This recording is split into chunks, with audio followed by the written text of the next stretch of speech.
It is 1979. I am 19 again, and I am spending an awful lot of time with a girl by the name of Kelly McMurphy. Without doubt, I feel attraction toward her, but quite frankly, I am dating this girl out of vengeance more than anything else. She's a friend of Allison Bullock.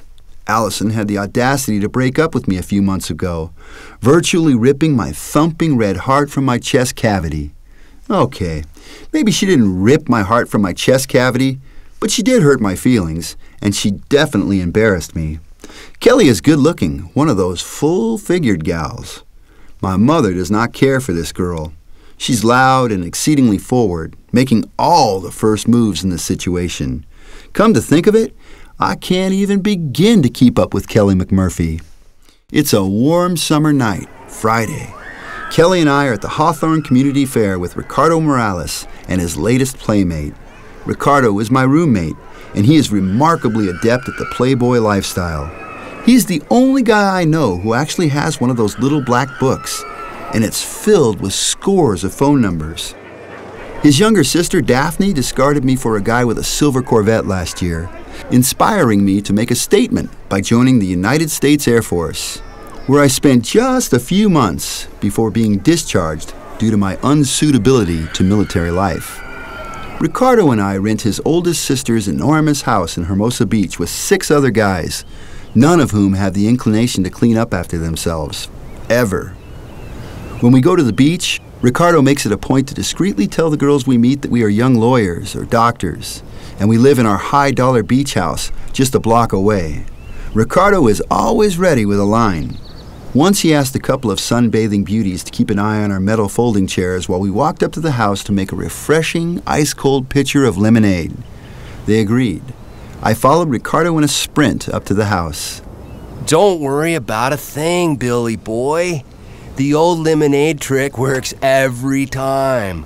Those girls are gonna melt in our hot little hands like butter when we get back. Making the lemonade took a little longer than it should have because we had to find the dirty pitcher and glasses and then break them away from a calcified mountain of filthy dishes in the sink. Then we had to chisel away the life forms that had set up housekeeping inside the glassware. After much hard work, we returned to our prospects on the beach. Unfortunately, a couple of mammoth bodybuilders had taken our chairs and were talking to our girls. It was pretty tough to sound suave and sophisticated when Ricardo asked, Hey fellas, do you think we could have our chairs back, please? I guess Ricardo's schemes don't always work out. Sorry about the digression. Now that we are back at the fair, I hear the methodical cranking of metalwork and the high-pitched screams from riders on the notorious zipper. I think I'll steer clear of the zipper tonight. Last year, I threw up on the thing, making a mess of my date and myself. As I remember last year's little disaster, the thick aroma of corn dogs and cotton candy begins to make me feel queasy. My arm is around Kelly's perfectly rounded waist, and there is something a little unsettling about this situation. Kelly is widely known to be Dave Cruz's girlfriend. People keep saying, Hey Kelly, I thought you were going out with Dave Cruz. And, Hey Snyder, isn't that Dave Cruz's girlfriend? I wouldn't want to be in your shoes when he finds out.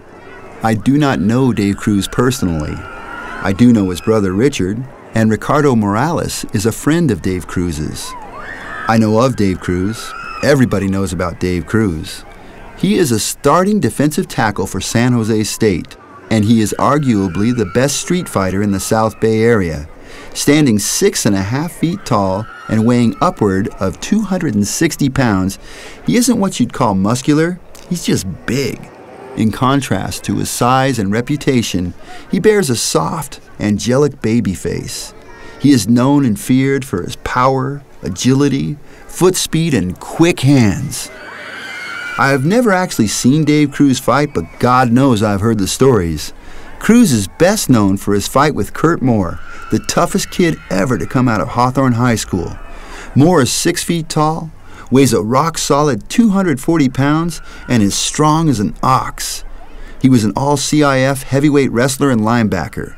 Cruz and Moore are good friends, but at some point they decided they wanted to find out who could kick whose ass. Dave Cruz knocked more out cold with one punch. I can only imagine what he could do with me. Since I am not a street fighter or a boxing ring fighter or any kind of fighter at all, you can surely understand why I am apprehensive to have my arm around a girl who was widely thought of to be Dave Cruz's girlfriend. I asked Kelly for the 100th time if she is sure Dave Cruz doesn't mind us going out. It's cool, Bill. Besides, he's in San Jose this weekend. But you guys are broke up, right? Well, he messes around with other girls. This doesn't sound right. But you guys are broke up, right? It's an unspoken thing, Bill. I am thinking about the unspeakable things Dave Cruz might do to my face. No, this doesn't sound right at all, but Kelly sends me this seductive come-hither look, squishes her curvaceous body in close to me, and gives me a long, wet kiss. I become stupid and do not care about Dave Cruz. Kelly McMurphy is pretty hot. Her moist tongue fills my ear, right in front of God and the Cotton Candy Man and everyone. I begin to melt. Shivers are skittering up and down my neck. I'm lightheaded. There is the blazing passion, the obnoxious carnival barkers, the smell of cotton candy, the screaming from the zipper, and Dave Cruz. Dave Cruz? Hey, isn't that Dave Cruz? I hear Ricardo say. It is Dave Cruz. He has just rounded the corner of the milk bottle game booth, accompanied by fellow tough guys Kurt Moore and Keith Jones. Dave Cruz is standing maybe 15 feet away. Stuffed pink flamingos hang next to his enormous head. Just like in the cartoons, he gives me an exaggerated double take. He looks somewhat upset. His sunburnt baby face looks dangerous. I feel what my caveman ancestors must have felt when they came face to face with raging bears. Adrenaline fills my body. The fight-or-flight instinct takes control, and baby, I ain't about to fight. Sure, I fear the pain, but more than that, I fear the humiliation of being beaten senseless in front of all these people. Dave Cruz's eyes lock in on mine. He sneers. At this point, Dave has been standing across from me for perhaps a second. I lean to Kelly's ear and say, I gotta go to the bathroom. This is not a lie. It is nothing short of a miracle that I have not already wet my pants. Instantly, I let go of my newly purchased cup of Pepsi, pivot, and run. Before Kelly can reply, I run like nobody's business. Before my Pepsi cup hits the asphalt, I run like I've never run before. Now, I'm not the most athletic guy in town. I get by on the basketball court with my decent jump shot and a solid understanding of the game, not my quickness or agility. But tonight, I move with sleek grace and perfection, and I look good as I run from Dave Cruz. The lights from the rides and game booths turn to Star Wars-like hyperspace streaks. I leap over baby strollers and dodge balloon salesmen with great ease.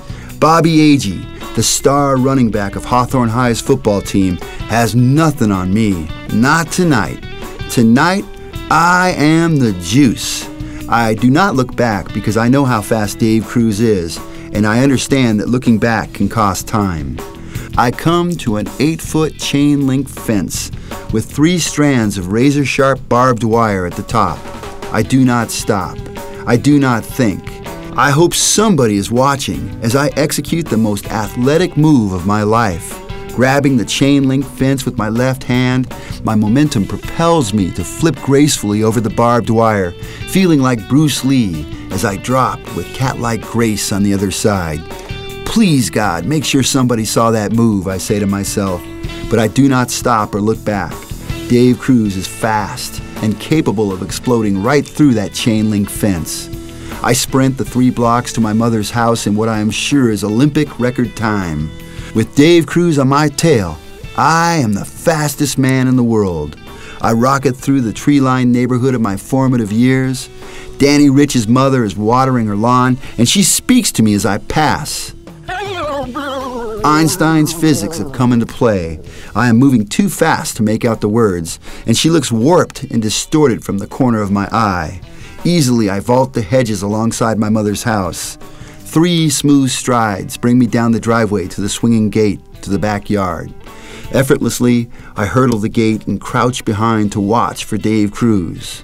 My breathing is hard and irregular. I am soaked with sweat. My heart rages inside. But Dave Cruz does not come. Maybe I lost him. Perhaps he never came after me. It could be that the notion of shooing me away like some pesky housefly has satisfied him. What are you doing, you lunkhead? It's my grandfather. I'm hiding from Dave Cruz. What? Yeah, I was at the fair with his girlfriend, and I was afraid he was going to kick my ass, so I ran. You ran? I never ran from anybody in my life. Yeah, Grandpa, but I look good.